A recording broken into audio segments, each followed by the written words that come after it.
Here at the Royal Arcade in London and with George Glasgow, Senior Proprietor of Cleverley. One of the things that Cleverley is really well known for is the Russian reindeer hide, which is a beautiful material, very rare, quite special to the brand. Why don't you tell me a little bit about it, how it came into your possession, and what's so special about it? Basically speaking, it came into our possession some 20 odd years ago when a small leather goodsman who's a friend of mine that lives and works in Cornwall, he gave me a call that he knows an amateur diver that found, when he was diving, found a ship at the bottom of Plymouth Sound. In the ship was quite a lot of these hides. At that junction, we had suspicions it might be this old leather, so we went, and even Mr. Cleverley was alive at the time.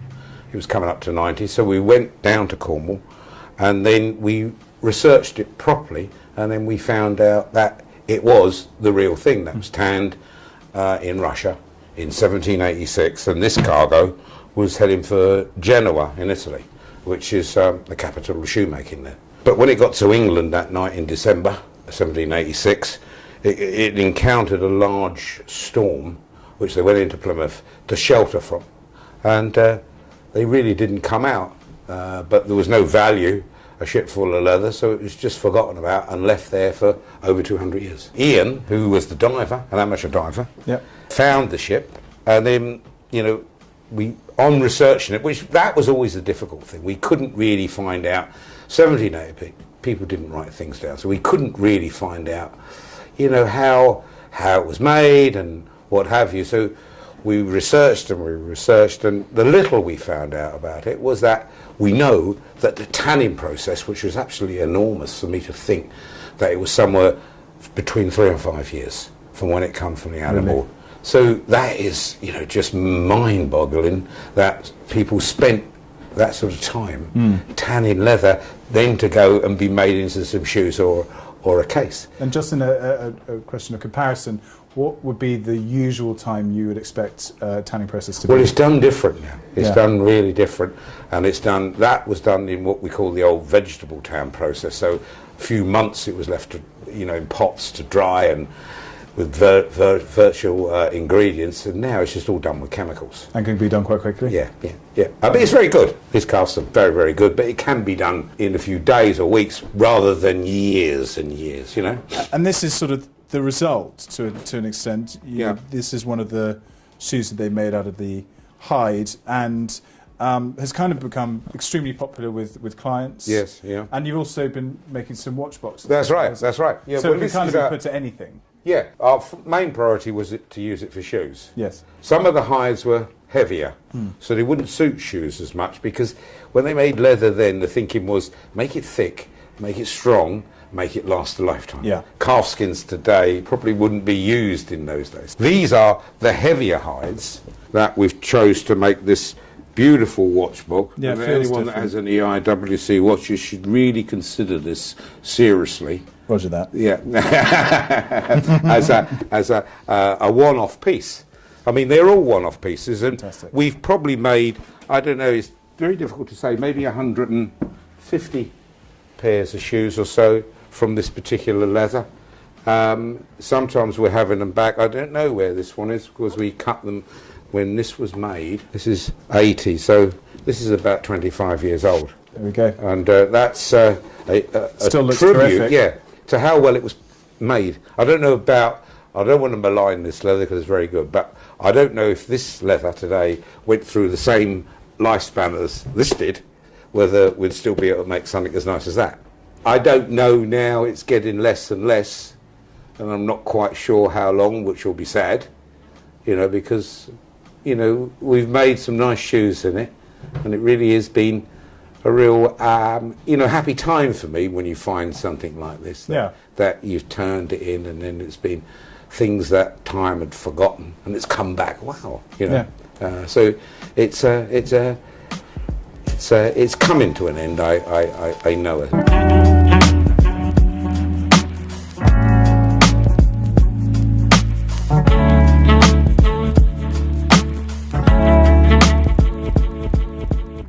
We are doing this amazing watch collaboration. I was just talking to your father about how the hide came into your possession and the history of it and how it's running out. Now, before it runs out, we have decided to do something rather special together, which is a watch collaboration with IWC, the Rake Revolution, and with you guys as well. So can you tell me how you came involved, how you heard about it, and the part you're playing? Well, it came about quite organically.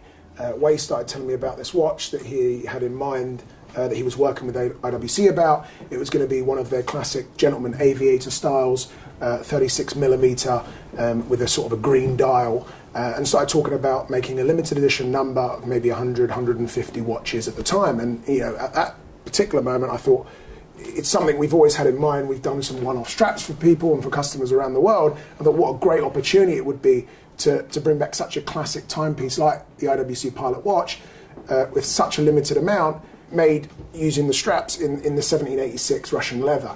It was something that really came together naturally because we couldn't make thousands of the straps. So working with a classic brand like Rake and IWC, it sort of made sense for us to be part of it and offer this unique material which lends itself very well to sort of the bronze dial that the IWC Pilot is famous for.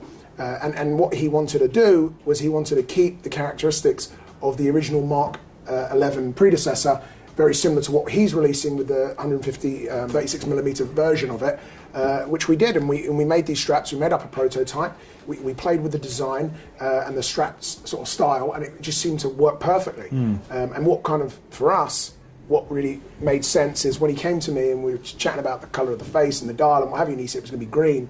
That just so happens to be 90% of the linings we make when we make the shoes in this leather. So it was going to be a classic military watch. It was a limited edition of 150. It was going to have a bronze dial, a green face. It just made sense that this would pair very well with that military look and limited edition watch. But how did the design of the strap actually come up, and did you do prototypes? How did the process go? It was something actually we went into a lot of work. We did several designs and styles, worked very closely with Chris at IWC. He had a lot of input in the sort of style. He wanted it obviously to be sort of a NATO style strap, which is what we ended up doing. But we did try various versions before that. Chris, sort of come together to decide what would best suit the style of watch, the history of the Pilot, IWC and the Russian leather. And that's how the sort of NATO strap came about. And as you can see, it really sort of was a home run. It looks fantastic. The guys upstairs, they're used to putting this leather to things like, well, obviously shoes, but also briefcases, watch boxes, etc. Is it a complicated process? Is it something that the guys, were up for, knew how to do? Was it something new for them? It wasn't something new in the sense that we'd made a few previously.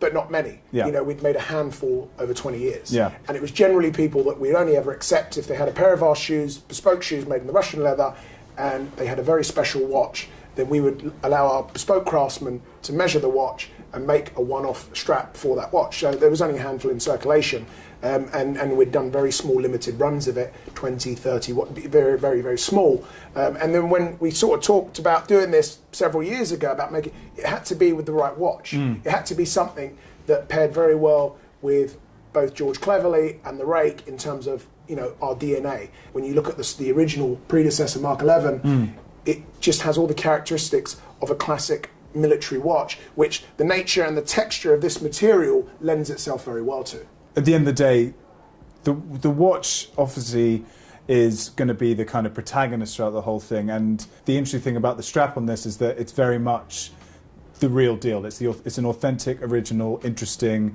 thing that you can't get anywhere else. Yeah, and it's totally unique. I mean, you can go around and people do steel bracelets and they do leather bracelets. This material is a one-off. It is not just something that obviously has extensive history, 1786, but it truly is a unique piece of history. So pairing that with this style of watch that already has an extensive, amazing history, it was a match made in heaven.